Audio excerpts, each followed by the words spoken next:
Live from the ProCopy studio, in Perth, Western Australia, it's time for this week's Wine and Cheese. Hi everybody, welcome to this week's Wine and Cheese. Thanks for joining us. Mate, this week's flown by. I can't believe It's it. been busy, hasn't it? It's been busy. Friday it's been, again already. It's been eventful. It sure has. Now you met with the minister, another minister today. I met with another minister. Who did you meet yesterday. with? Oh, sorry, yesterday. Yeah, I've got my days mixed up. It's just been one of those weeks. So who did you meet with? I met with Dean Nalder. And who is he for people? He's that don't know? he's an opposition minister at the moment, and had a good conversation with him about the events industry. So we're trying to get the message out to everybody. Good on you. Everybody is important to the cause, and to alert them to the situation that the industry is in at the moment, and see if they can help with any ideas on how we can move things forward. So it was a good discussion. You've got to go through your notes and things, so we'll talk about that next week. Yeah, we'll talk a bit more in depth about it next week. Because we've got a really good guest on tonight. We have got a great guy on tonight. But first, we're going to do the gig guide. Quick gig guide. Let's have a quick look then. Shall I start? You can start. Okay. So let's see. Comfortably Numb. Yeah. Anything to do with Pink Floyd. We should go my to favourite. that. We love At Pink the Civic Floyd. Hotel. We saw Roger Waters, remember? Yeah. The entertainment centre. That was like blew my mind. Yeah. So at the Civic Hotel again, so we might have to traipse back down there after last week's gig, which was awesome. Yep, Jamie, Donna, brilliant. And the guys. If you haven't seen them, folk, look out for the next gig, because that was a great show. Full house for what they were allowed to do. And if you get in quick tonight, you will see Richie Pavlidis at the Market Bar in fantastic, Fremantle. Richie, yep. And then CD he's out. at the National Hotel. So support. Where's the National Hotel? That's in Fremantle as well. Okay. So yeah. So Gabby's not making him walk too far these days. I hope not. Poor guy, he has to walk to all of his gigs. And his CDs as well, which we did a couple of weeks back now, will be available at the Perth Blues Club, I believe. Great. Yeah, so support our local talent, folks. Yeah. I saw also Bluesology is on as well. Oh, really? Yeah, this weekend, tomorrow. I missed that one. Or Sunday, I can't remember now, and I forgot to write it down. Sorry, guys. And the Rosemount Hotel on the Saturday the 29th of August. So you've got time to get tickets for that. Hell's Bells, Ball Breaker and the Caballeros. Okay. So that'll be a great gig down at the Rosemount as well. Awesome PA system in the Rosemount. Okay. Yeah, okay. it's great. Dave Enos. He's doing an acoustic with a bit of a twist. It's called Jump the Gun. Yep. Rob and Dave. It's on tonight at the Sterling Arms in Guildford, 5 o'clock to 8. You've got time to get down there still. And then on Sunday, he's at the Alexander Bar and Bistro in Balladura from 2 till 5. Not far from us here in Malaga. In Malaga, yep. So check out Dave, that'll be great. Very understated, great musos. Nice guy. And got a great great sense afternoon. of humour too. Yeah. We often share Facebook laughs. Yeah. It's good stuff. Whine is back. Wayne Green is back playing with Henk Langerduin and Andrew Morgan at the Freo Harbour Bar this Saturday from 1:30. Tomorrow, that is 1:30 to 4:30. And that's an ongoing gig, so that will be every weekend. Oh, great. And that's near the Eshed Markets. Oh, wow. Well, they're redoing that, aren't they? Something? I'm not sure. There's a big development proposed for the Eshed Markets down there. Okay. I really like the Eshed Markets. I love it how it's like a maze and you can just get lost in it for hours. And there's a really good bar there. Also, Rod Christian is going up to Merredin on Saturday the 12th of September at the Cummings Theatre. I love that theatre. I filmed it. Oh, really? And if I was going to retire, I would go and live in somewhere like Merredin and run that theatre. Live in the theatre? Well, not live in it, well, you but could. run it, you know. Guy used to live in the old Regal Theatre, you know? On Really? the top floor. Yeah, met him with a good friend of mine, Bob Longwood. Bob used to help him out a lot. Okay. And he looked after, I can't unfortunately remember his name, but he lived there on the top floor. And it's one of those theatres that used to have the old Wurlitzer organ. Oh, And wow. I think, I could be wrong, but Bit I like think the they had a Astor. swimming pool that was What? near the stage area. So I you think. could do an Ethel Merman sort of... They had all sorts of stuff there. It was awesome. Wow. And he had a You couple could of do really an old MGM projectors musical in there. there. Brilliant. Yeah, fantastic. So Brilliant. we had some great characters in this town. Yeah. It's very underrated. Also, Bon Jovi and Def Leppard tribute band at the Astor, and our guest tonight, Tim Bradsmith, is behind that. That's Friday, September the 4th. So I would recommend to get along and see that as well. Support our local musicians and artists, folks, most important. Definitely. It's time for George. Over to you, George.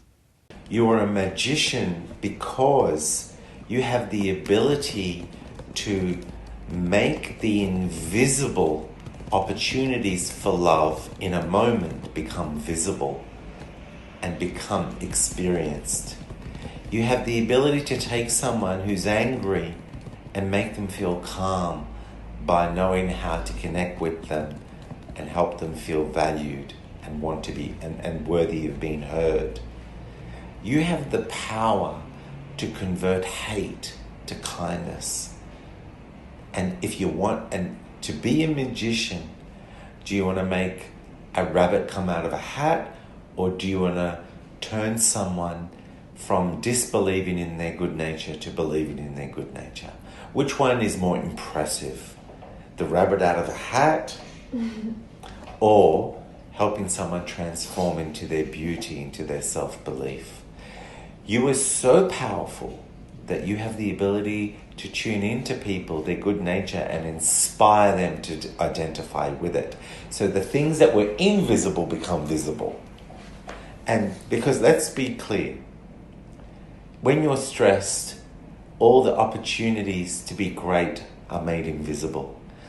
Even the keys to help you get somewhere becomes invisible when you're stressed. That you can go back to those keys where you looked and you couldn't see them before, and suddenly you can see them because you calmed down enough to absorb your environment. Literally, you are the magician. Because as if physical objects can be made to disappear, don't you think the ideas that can set you free, that can transform a distorted perception, a lost opportunity for love, suddenly the opportunity is there, the pathway of how to be, to create the love that was missing before? That is why you're the magician. Because you can make things that are non-existent into immediate existence in the moment. Okay, so after that, joining us now, we got Tim Bradsmith. Now, Tim, you, like a lot of us in Perth, have been involved in the industry a long time. Give us a little bit of your background. Well, this is my 38th year in the business. I started off on the Gold Coast in this business after leaving the army, at a room called the Playroom with a gentleman by the name of Mick James, and a gentleman by the name of Brian Goff, who basically taught me the ins and outs, and Brian Goff taught me as a lighting guy not to blow my load all at once, which was great advice. You know, we don't need to see everything in the first song. And then I started looking after Queensland cover bands. Right. My brother-in-law used to sing with Andy Gibb. Oh, wow. And that sort of got me involved in the business. And then I ended up with a band called Gangajang. Right. And then went from Gangajang to the Angels. Yeah. Been with the Angels, still doing work for the Angels 33 years down the track since I started with them, the Hoodoo Gurus. Yeah. And mainly national acts. Yeah. And then I started working for a company called Jan's, and Right. Jan's Concert Productions, Yeah. on and off about 11 years.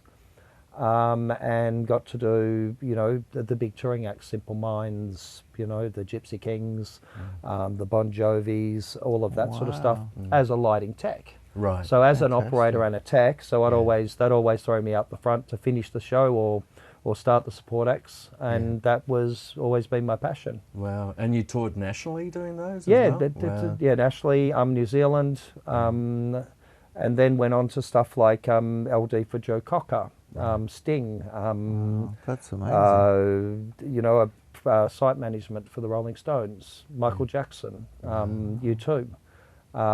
Yeah, I've been constantly just churning in this business for a long time. Yeah. I started my own business, and we provide to. So that was in Perth? That was in by Perth. Now you relocated to Perth? Relocated to Perth, married a Perth girl. Yeah. And we started an office in West Perth. Right. And I remember I bought all the equipment from Jan's, and we ended up storing it in a freezer. And the night it arrived on the semi, I was scratching my head trying to think, wow, now I've got to find some work. And 25 minutes later, the phone rang. It was Wayne Jarvis, Swampy, who Swampy became a very, very dear friend of mine, God bless him. And the Pearl Jam lighting truck had rolled over. So our first job as CCP was Pearl Jam. Wow. Next morning we're in. Out of one thing into the fire, literally, like you had to...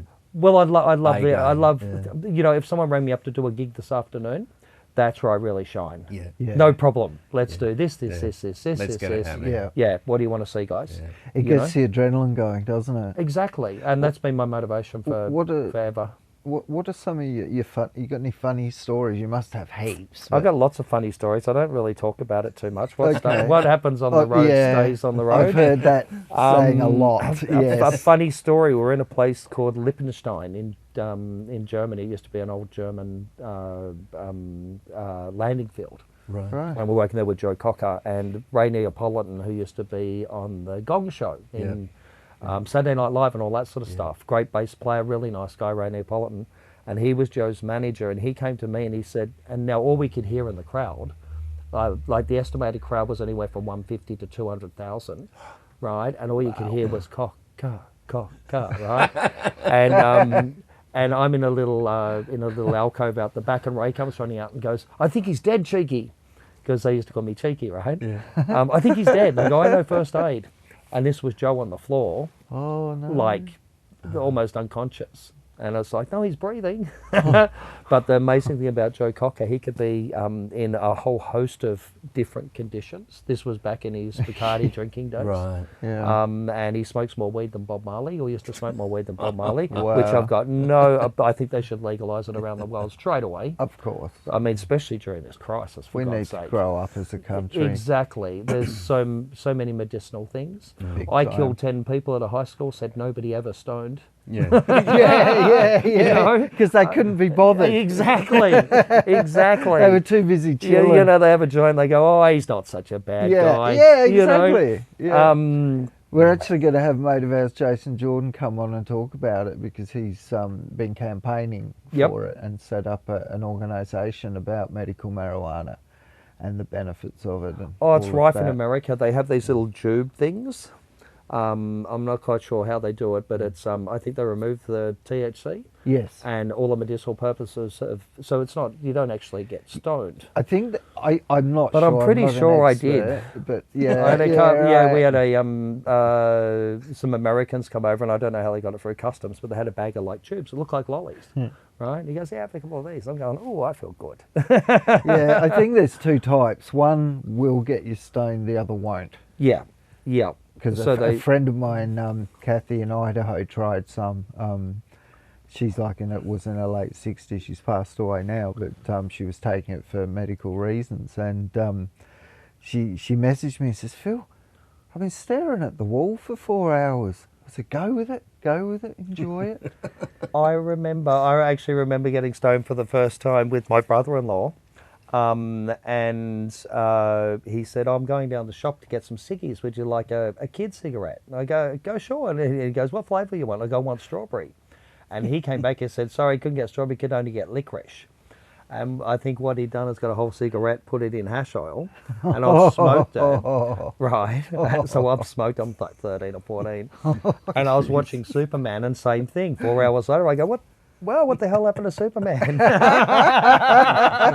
can do that. Oh, that's so funny. Yeah. We've met and chatted recently. There was a great gig at the Astor. Yes. That you We spent loved it. all day on, thank and you. Well done. you know, you spent all day setting up, prepping. It's always a big thing when you got 5 bands, and there would have been a lot of preparation before that. Well, there was it was 11 o'clock start for me, but John Zachariah, Damien Cripps, and Darren Reed, 3 fabulous human beings. Pulled me in when this all started. So we've been talking about this for 6 or 8 weeks and meeting on a Thursday for a couple of hours, just working out how we can make this work for the industry. Those guys got the biggest hearts ever, and will be forever indebted to them. So they've gone to my favourite list. Not that they weren't there already, but I actually got to know, I've known Damien Cripps for quite some time. Darren, I'm only just getting to know, and what a great human being. And obviously Zach, awesome. you know, I've known Zach since he first started Darren with was his... amazing how when the lockdown was happening and we were just coming out of it, he was rocking up to car parks. With a sound system in the back, jumping out with the microphone and doing a concert. His new nickname is Perpetual Motion, right? Because he's just so enthusiastic. He's obviously got a major passion for music. He's a true entertainer, and we should be very proud to have him as a West Australian. Yeah. So the night, Phil and I were there for quite a fair proportion of the night, and then we had another engagement because we promised people we were going to see them at their gig up the road. And the crowd was really enjoying it, albeit they had to be limited numbers. But it was full house, wasn't it? With the number that were it was pretty close. It was pretty filled. close. I mean, we could have done with another 50 or 60. But for what it was, and all the people that gave their time, I got to see some faces I hadn't seen for so long, and you know, I encourage everybody to do their best when it comes to being a muso. You know, sometimes you have to go both sides of the game, you know, and just look at, even look at stuff you really wouldn't normally do. And that'll progress some money to give you some clearance to make the noises you really want to make.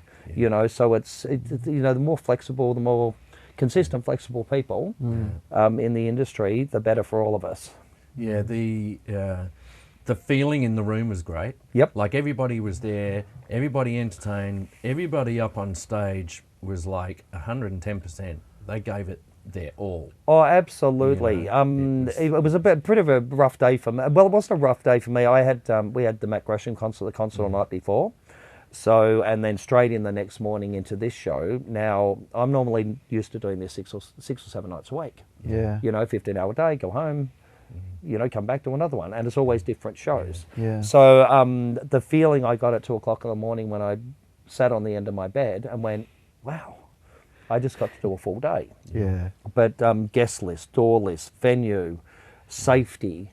You were saying how you were getting calls while you're operating the lighting desk saying, somebody's at the front door saying, we need that. Our name's not on the list. And in the end, you just said, look, let them in. Yes, let them in.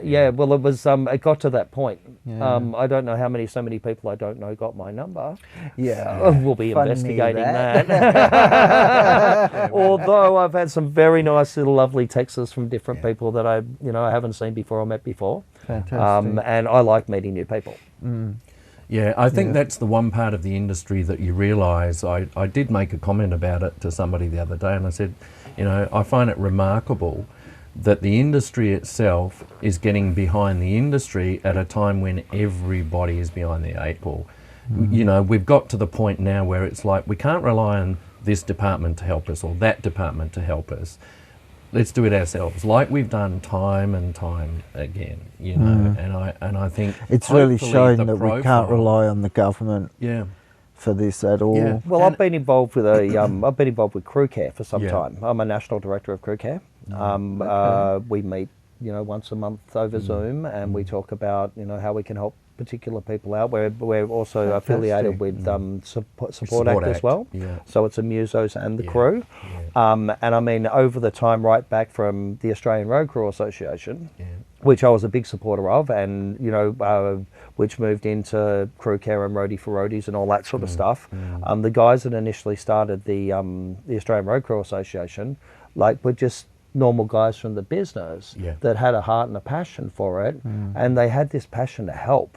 A few friends needed mobility scooters, they needed operations, they couldn't afford their rent.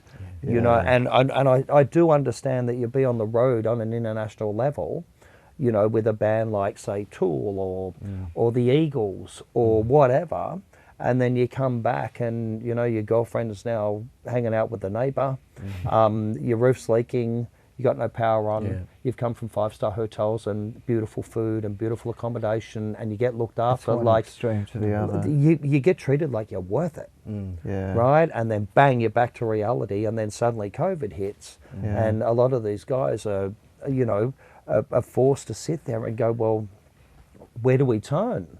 Well, the mental health side of it all is just astronomical. People that aren't in the industry, doctor friends of mine are saying that they're, seeing people with depression and anxiety that have never experienced it before. But it's even worse for entertainers, because entertainers don't get paid a lot for what they do, but they do it because they love doing it. Yeah, exactly. But there should be reward for effort. I totally agree on that. I mean, there are some people that'll do whatever they can to, the first thing that gets chopped are the musos or the crew or the production, right? That needs to stop, or it needs to balance out a little bit. There needs to be more balance. I'm very concerned about not a lot of people talk about the suicide side of things. I've had some dear friends go for different reasons, and I miss them dearly. Right? My attitude is tomorrow's a new day. Our suicide rate was, in this particular business, was higher than any other business on the planet, full stop, for those reasons I said before. We need to somehow stop that. We need people to give people some hope. And it has to be acknowledged that it's a problem. You can't keep sweeping it under the carpet and saying it didn't exist. These people have given their all, most of their life, for the enjoyment of other people. And at a time when they need help, they're being left on their own. Well, we have a 24/7 psychologist on board for crew care, and she's just fantastic. So, because blokes won't talk to blokes. I mean, I'm a bit different. I can pull stuff out of people like my mates, because I can have those real conversations with them. All it takes is either to be very clear and concise, right, and to care. Empathy is a great thing, and people feel that someone cares, and we move on to the next stage, which is, how do we help this out? Or, I won't say the word fix, because it's an ongoing thing, and people curve, they ebb and flow, and with all my time on the planet, and the amount of people I've met around the world, and sometimes I meet 200 people a day, but everyone gets the same respect. I don't care if you're Beyonce. I will treat you the same as I will treat the cleaner exactly how she gets treated. And to my advantage, a lot of those cleaners are now running some of these venues, right? And they remember that stuff. But everybody is a part of a massive machine. Do you think if you take the little cog out of that Rolex, it's going to run? No. Exactly.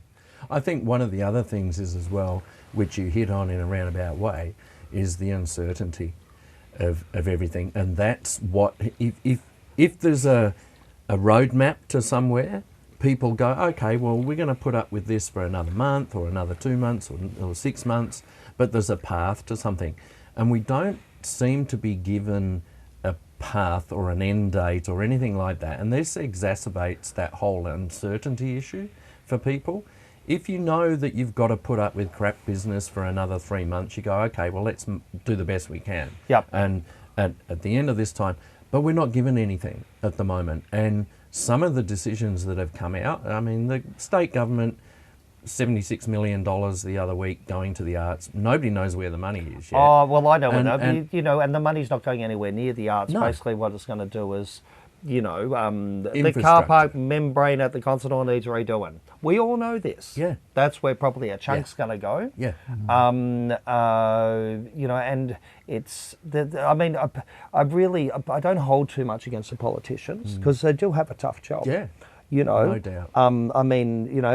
Spinning that much bullshit constantly would be draining on your brain, right? I wouldn't be able to sleep. I wouldn't, right? And avoiding serious questions. Yeah. Takes a lot of skill. Although I have the utmost respect for the pollies, whether they're left wing, right wing, we're all on the same fucking plane, Yeah. right? If it hits the wall, we're all gone. Left wing, right wing. Doesn't matter. It's something they're in a very Jason, unenviable position at the moment because no matter which way they go, at least 50% of people are going to hate them. So, It's like your football team, surely, isn't it? Yeah. But it's also something that Jason said the other day on the Jordan Report was that this virus, you can be rich or poor, it'll, there's nothing. It doesn't pick. It doesn't sides. pick. So it really. We could bring up the guy on his $60 million yacht going up the east coast at the moment, trying to get out of Victoria. Right. So there are. I mean, if I was in a position of massive wealth, I would have already sent a massive helicopter to Victoria to pick up a lot of people. But all I can do is what I can do. Yeah. So what do you think the future's going to hold? I will be back doing shows 100%. Yeah. We will be back doing shows 100%. I have no qualms about it. This thing will pass. Yeah. It's I do a lot of reading, and I look at this stuff, and it's there is light at the end of the tunnel, and no, it's not a truck. Yeah. Right? there is hope. So anyone out there is hope with what we're doing in this. Yeah. It's a step-by-step thing. We're in a fortunate position. We're in a country that gives us free money, right? The JobKeeper was a great idea, although a lot of people are manipulating that. They're adjusting their books and stuff. And But those people aren't need to getting watch out because the government aren't just going to let you take this. They'll be back, and anyone that's deceived them or tried to crush the system or try to rip the system off, they will be found out. Yeah. And I just hope that they, that there's some sort of consequence. I've spoken to a couple of people that were quite proud of the fact that they'd received JobKeeper, and I'm going, but you're retired and you've got this and you've got this and you've got this. Hello. And they've been taken, and I'm like, there's a musician across the road that actually can't get JobKeeper for some reason because he didn't qualify under all of the parameters. And even job seeker. And I'm like, no, I don't think that's a bonus. Actually, I have quite a few friends in Western Australia as a whole, if not the whole planet. But I've noticed that as well, and I listen. Right, I'm not going to berate anyone for it. But at the end of the day, the back of mind's going, I just hope that the government is onto this going forward and send everyone a nice little bill and say, by the way, I think we overpaid you. Yeah. Pay it back. Yeah, definitely. How long do you think before you start? I know this is a question that Mark McGowan gets every half an hour, but a lot of our business here is based around international touring acts. National, international, yes. That's 70% of my work. And you're considerably under 70% of your work at the moment. We're sort of, to be like reality of it. I mean, at one point there we were trading at 6%. Yeah. Right. For a couple of months there we were charging zero on our bass, zero on everything. And when this first went down for us, I have 6 full-time employees, and I brought them into a room when this first happened. I said, okay, everyone, I'm going to pay you full pay for 3 weeks. Go home and we'll work out what's going on. We then revisited 3 weeks later, spent half an hour talking about it, and I said, okay, I'm going to pay you for another 3 weeks full pay. Wow. So most companies just sacked everyone. Yeah. A lot of people, a lot of nasty businessmen out there that just went sack. But then they re-employed after this is. Now, it's people like that that'll burn in hell eventually. Yeah, you I know, know. karma will get them. That's bad business. That's being a bad human. Yeah. And you know, There doesn't seem to be the loyalty of employers that used to be. no. I mean, I'll go without if the crew needs something. I'll go without, and I'm easy with that because I'm a minimalist. I don't need a lot to survive. I don't need flashy cars. I don't need flashy boats. I've got enough friends that have got them, and I'll take the rubbish off the boat for it. Yeah, right. And make sure they're entertained for the day. Yeah. But but I have a different vibe on how the whole thing works. You know, if I died tomorrow, I wouldn't want anyone to be unhappy because I had the best life ever. Yeah. You know, Fantastic. my job's better than most people's holidays.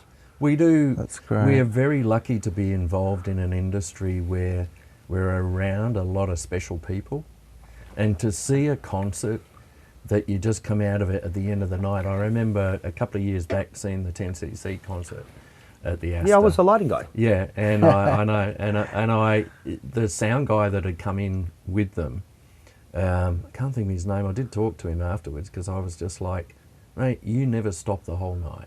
I watched him. He was one of those guys that all too often these days you go to a gig and you see somebody set up But in he the first wasn't song just and they there don't during do the anything. day. But he just wasn't there during the night doing that. He was all through the day doing that. And he got in at like 4 o'clock in the morning or something. Yeah, I we think pay he told- particular. yeah. Well, the great thing about the Astor Theatre is the dressing rooms and the facilities out the back is like, basically what we say to people, welcome to Astor Theatre. Our home is your home. So they've got places to relax. They can change the heating. They've got, anything they need is there. And if they can't find it, there isn't anything I can't find in this town. Yeah. So, and they get it. Yeah. Yeah, And that's good with Perth being small like that, is that, you can get things and you can get them fairly quickly. Oh, even Eastern States, I can get stuff fairly quickly. It just depends on what particularly they need. Yeah. We have some great companies, Backline, that Mars runs. I get drummers come in, like these are serious drummers. These are drummers that are in Drum Magazine and stuff, and they sit down on the drum kit and they go, "Oh my God, I can't believe it." And I go, "The guy who owns the place is a drummer." Right? And he's very particular. Seriously, there are people going, "Get this guy on the phone, I want to take this kit with me." wow. Wow. That's how good we provide production in this state. Yeah. There's other companies that work in my realm, right? And they supply a brilliant product. Yeah. Depending on the day, depending what it is. I wish we could work together a little bit more. It's a little bit dog eat dog. Yeah. I'm not too far. If I lose a job, I'm happy to lose the job, but please quote it properly. Don't be a dickhead. Yeah. You It don't, doesn't provide that You kind of don't need attitude to- doesn't help. well, you don't need to pay $5,000 for a little plastic pass. I'll make you one if you want. Right? It's not a thing, a lot of people, and there's some nasty people in this town as well, in this business, that don't have the brains and should not be operating businesses. Yeah. Yeah. Yeah. I know If you that, think yeah. it's easy doing this stuff, wait until you've got 6 or 7 full-timers, 32 casuals, and you're paying your taxes on time, you're paying your insurances on time, you're paying your rent on time, and you're actually surviving paying any leases or bank loans that you might have, that's when you know you've made it. Right? But if you're all leased up and you owe people money and all that sort of stuff, and you think you can bite at people's heels by doing things for half the price, you're a loser. Yeah. We're very lucky in Perth. A lot of people here are multi-skilled as Yes. well. Whereas in Unlike other Europe places, and America, where everyone has a single skill. You're a particular type of thing. I worked for Journey's production company when I Yep. was studying What in a San great band. Francisco. And there were people there that only got gigs at certain times because they were known very much for one type of thing. Whereas they said to me, "Oh, do you do, what do you do?" I said, "Well, I've done service work, I've done this, I've done that." "Oh, okay." And they test you out for a bit to see if you can do what you say you can do. There aren't too and many. then you're like, "Okay, can you work this and this and this?" And you're like, "Wow, okay." And when I started with them was when they were starting to do the broadcast with the big screens and everything. So they set up and they did the first U2 concert in the city in San Francisco. And it's all about screens with you Yeah. too. And it was, they did McCartney's stuff. They did The Firm with Jimmy Page and Bryan Adams and Tina Turner and all that. And we were literally building things for the first time. because they'd not been done before. Yeah. This is in the, 84, 85. I'll was tell you right now, fantastic. there's some amazing Aussies out in this business. I'll bring up one guy, Roger Davies, who just brought up Tina Turner.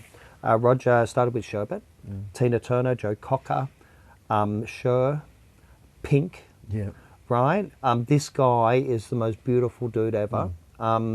He donated 100,000 clean straight to crew care. Wow. Which is just, he didn't have to do that, No. but he did. Yeah. Right? And that is a sign of a good human. Yeah, definitely. There is an Australian, or multiple Australians, there isn't a major tour going around this world at the moment, doesn't have an Australian on it, that has a big job with some sort of major responsibility. Wow. You too, Yeah. people like Gary Chamberlain, Right. a few others. Cocker, Tina Turner, your Jeff Pavies of the world, your Ross Fergusons of the world, your Howard Freemans of the world. I mean, these guys, your Matt Dohertys, like we're everywhere. Right, because for one, we're funny, right? Yeah. And for two, we got a great attitude when it comes to The work. work ethic is huge. Well, it's all about timing. Yeah. Yeah. I don't like to be late. I won't say I'm never late. I have female friends as well, right? And sometimes that might put me 5 minutes late sometimes, but generally I like to be on time. My clock in my car set 15 minutes behind. Yeah. Yeah. So it's just the way I work. It's just the way I roll. Timing is everything. Yeah. Yeah. I agree with you there, and I think let's see what happens over the next few months. Yeah. I think with we'll be our okay. industry. I think we'll be okay.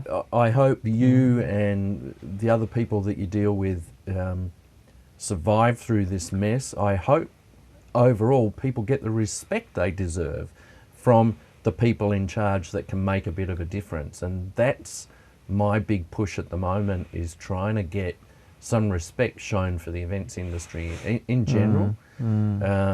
I think, unfortunately, there's other areas like tourism that tend to take a bit of the tourism, the Well, you events can correct me if mantle. I'm wrong, but the entertainment business in this country is worth about $111 billion. Yeah.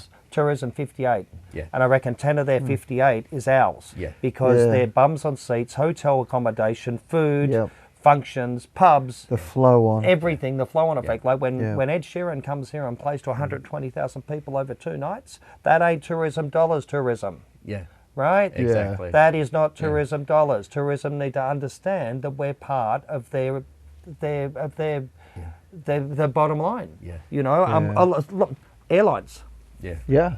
How do you think 200 crew or 250 crew move around the world and around the country? Yeah. Exactly. And where are those figures? Where do trucking those figures industry. get kind of spread out? Well, they get thrown into tourism. Yeah. But at the end of the day, entertainment and tourism should work closer together, Yeah. right? Yeah. Because we're both trying to present and produce. I mean, when an act comes here and they go, "Oh my God, the production was awesome, Tim. We had the best time ever. This is the best gig ever." That is a basis for tourism. Yeah. There's a lot of big stars, I'm not going to say who, that own properties in Margaret River because of 24 years. I did 24 years of lawn estate. Yeah. Right? I was there for 24 years. I mean, I was instrumental in getting Sting to play. They weren't going to come. I said, "Well, rock. You wait till you see there's a natural amphitheatre. The sound's awesome. This is awesome. This is awesome." Really? And we got them over the line. Yeah. And then they did the show for the tsunami victims, and we raised $4.5 million. Now, when I say we, everyone as a team, Yeah. Yeah. from Sting to the people looking after the sandwiches in the Selling dressing hot room, were dogs. all Yeah. part of that donation. Yeah. We did Everybody a thing. puts in. It's like we did this thing just before this happened with John Butler and the Waifs and a gentleman by the name of Phil Stevens, who's just a brilliant human. And the figure as a team effort was 650 Gs to the firefight, and then 42,000 to Rural Fire Service. I think I told you guys about this on Thursday. Yeah. Little things like that. It's just the little bits and pieces, that little kick in the spark to start the fire. Yeah. Yeah. But I really do think we're going to be okay.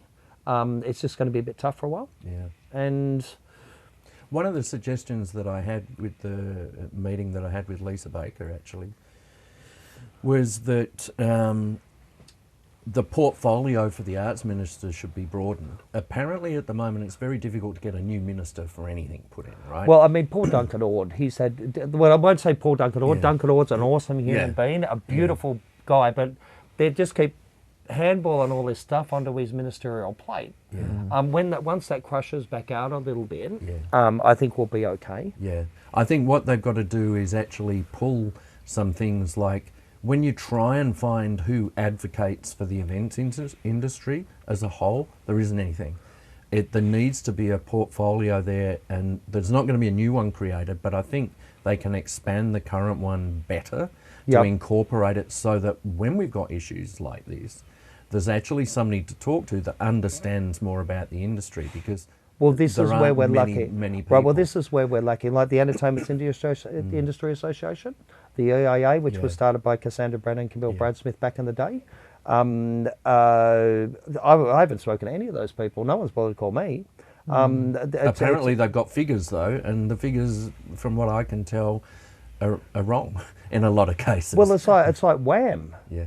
I'm a national, international dude. I've been all over the world. Perth I love more than any place on the planet. I don't even know who these dudes are. They got their own agendas? They obviously don't care, because they're not speaking to anyone that's Talk to Alan Simpson about Wham. Well, I love Alan Simpson. Alan Simpson's a ripper dude. He is. He's a top guy. Not a bad drummer in his day either. Yeah. He's going to be playing at the gig for Jamie. Yeah, we've just I've told the boys to take whatever you need. Fantastic. And then they've gone, it's going to be 2 nights now. I go, well, keep whatever you need. Good on you. Jamie McCann. It's going to be a bit dark on the second night. Jamie McCanty is he's a lovely guy. He's just a superhuman. He puts his hand in his pocket for a lot of people. Yeah. He used to teach my eldest daughter 30 years ago, or actually probably not long ago. He probably won't like that. Probably 25 years ago, I reckon. Wow. He was my daughter's singing teacher. Yeah. And I've obviously Slim Jim and the Fats has been around for a long time. Jimmy Williams, another dear friend of mine I kept in contact with. Very simple, straightforward man. Jamie McCanty, we'd be here all day. Yeah. Just validating what I think about. Well, and we got to wrap it up. We'll see each other at the gig in a couple of weeks, I think. Yeah, you will. Yeah. Yep. Yeah. We'll be there. Well, now it's 2 nights. I can actually make it because I had another show on the other night, so that's all good. Fantastic. Well, we'll see you there. Thanks so much for coming. My pleasure. Tim. I don't mind coming up to South Geraldton anytime you want, mate. Well, it's not that far. One day we'll take all this on the road, won't we, Phil? No. One day, maybe. There's a lot of stuff, but anyway, Oh, you know what? You guys are very nice guys. You know, you're good. You're very good for the business, and you're very good for the industry. And you should be certainly proud of yourselves for what you're doing for the business as well. Thanks, we're trying. I think if we can get out there, get people understand that my biggest wish at the moment is that what we've got going on, that the public begins to understand, because the public are the ones that can help us get through this in so many different ways. I totally agree, but keep in mind the public's in trouble too. Yeah. You know, we've got that with you know, just pushing shows and getting people to trust the thing. I mean, we're blessed in Western Australia. We are. We are absolutely blessed. It's probably the first time that it's being the advantage of being the world's most isolated city. We are definitely the world's most isolated city, and that's what I love about it. You know, the only problem is there's not really a problem, but we're now with the Whopper kids. There's some brilliant Whopper kids coming through. Totally. Now there's also some brilliant kids sitting in their bedroom right now that have got anxiety, that can't get out of their room, that are going to be our next world rock star. Yeah.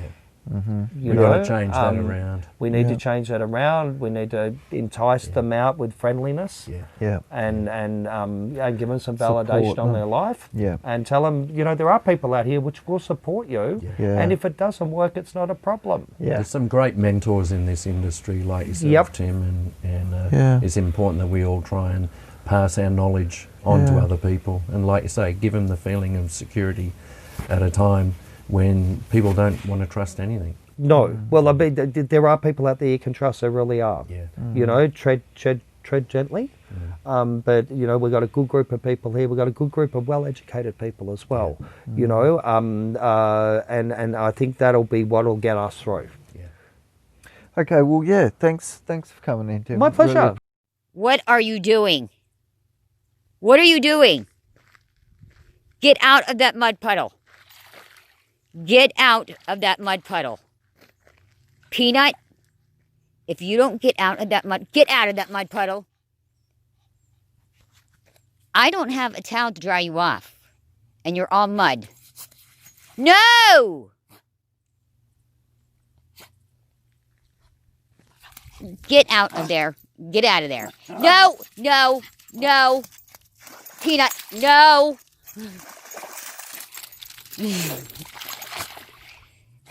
What am I going to do with you? Oh, my God. Oh, my God. Help. Our good mate Mitch, Fingers Mitch Cullen, Yep. got himself on a magazine cover this week. Oh, really? Yep, check it out. It's pretty cool, and they did a big article on him and everything. Yep, because he's got his upcoming gig. He has. His CD launch is at the Albany Entertainment Centre, and I forgot the date. Can you remember it? October, September. No, can't remember. We'll tell you next Been week. a hectic week, folks. Sorry. We're all over the place this week. It's been a very, very busy week. And we're going to be producing a music video for his title track. Yeah, yeah. And we're really looking forward to that. Had a meeting about that this week with some very innovative people. Yeah. If what's in our head comes off, it's going to be pretty awesome. Yeah, and I'm fully confident that we can. Yeah. So that's really cool. Yeah, so keep an eye out for that, folks. Yep. Now it is time for the Jordan Report. Our freedoms are important. We're a democratic nation where we're supposed to be equal. We're all supposed to be equal. Our society is predicated on the idea that we are all citizens and should therefore have the very same rights and privileges. But it really doesn't work that way.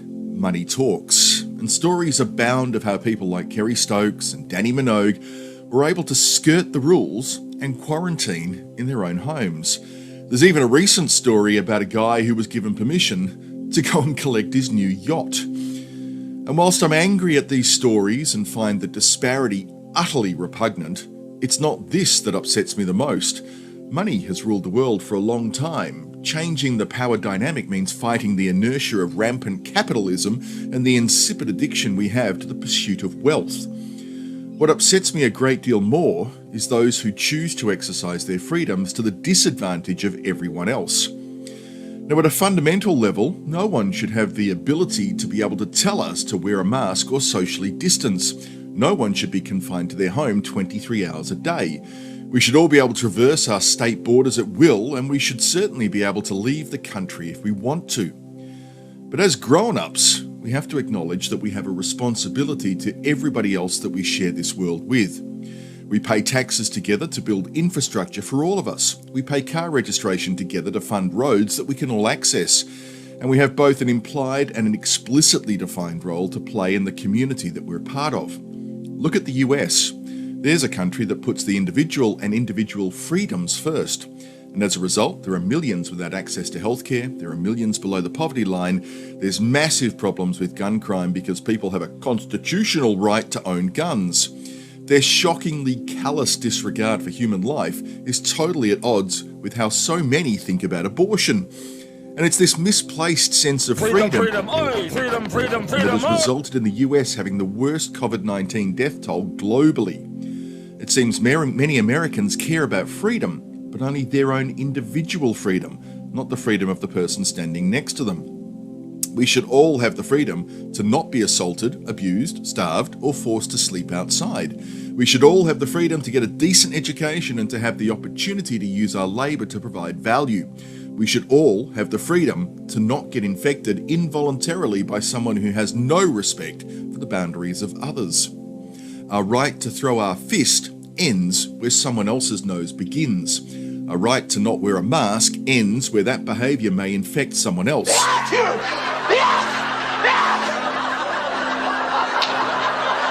Our right to go out or travel should by consensus end where it causes irreparable damage to other members of our society.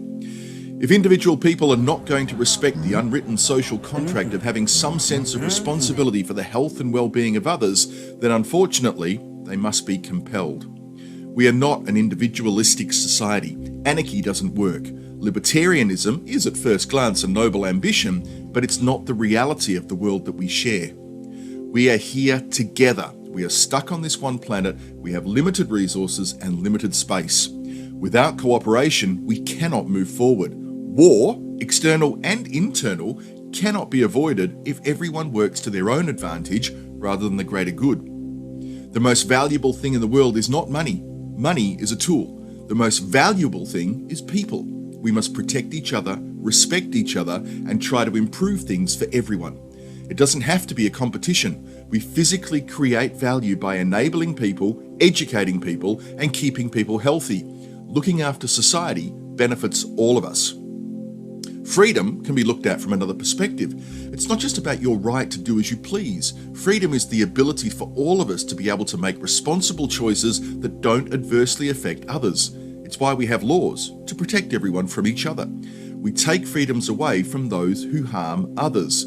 That's why quarantine and lockdowns are absolutely not a threat to freedom. In fact, quarantine and lockdowns are a tool to give us back our freedom.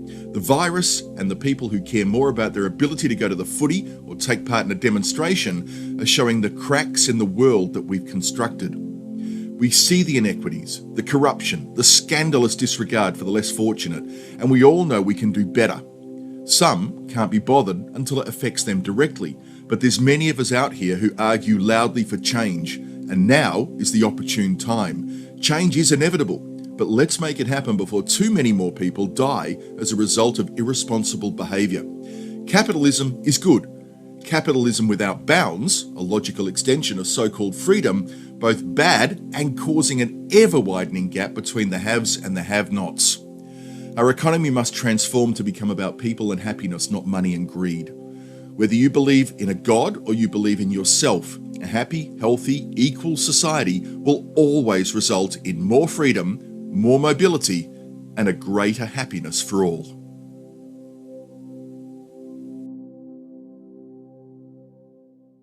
Thanks for that, Jason. Well, that's about it for this week. That was a great interview, and thanks to Tim for coming in. Tim he's had to dash out now because he had to get somewhere for dinner. Yeah. So lucky guy. We're having hot chips as usual. Yeah. And Tim's one of those inspiring people, as I think you would notice coming across there. He's very passionate about the industry. Has been working in it a long time. Great track record of people he's worked with, as he said. I think it's amazing. Some of the stories he told us just earlier tonight off air was just amazing. Yep. Some really great stories that we can't tell you because apparently what happens on tour stays on tour. Okay. I have learned from the profile. Anyway, guys, have a great week. Ring each other up, especially if you know anyone that lives in Victoria. Tell them you love them. And we're all thinking of them, and they'll get through this. We'll all get through this. Thanks, folks. Be with you next week. See ya.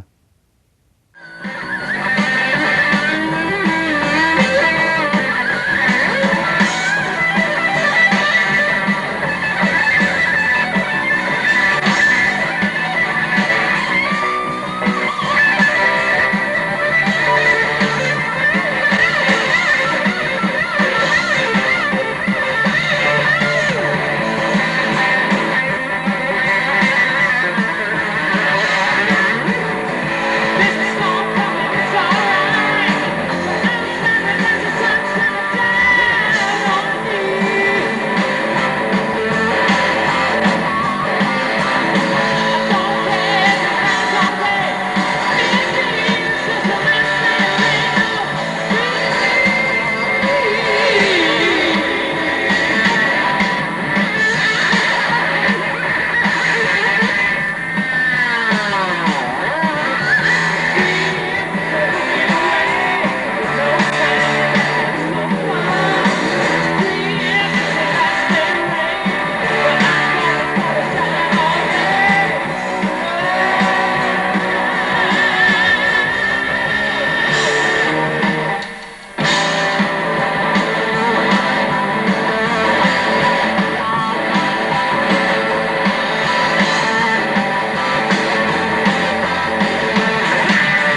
Look, oh, You forgot Clive. it's not on.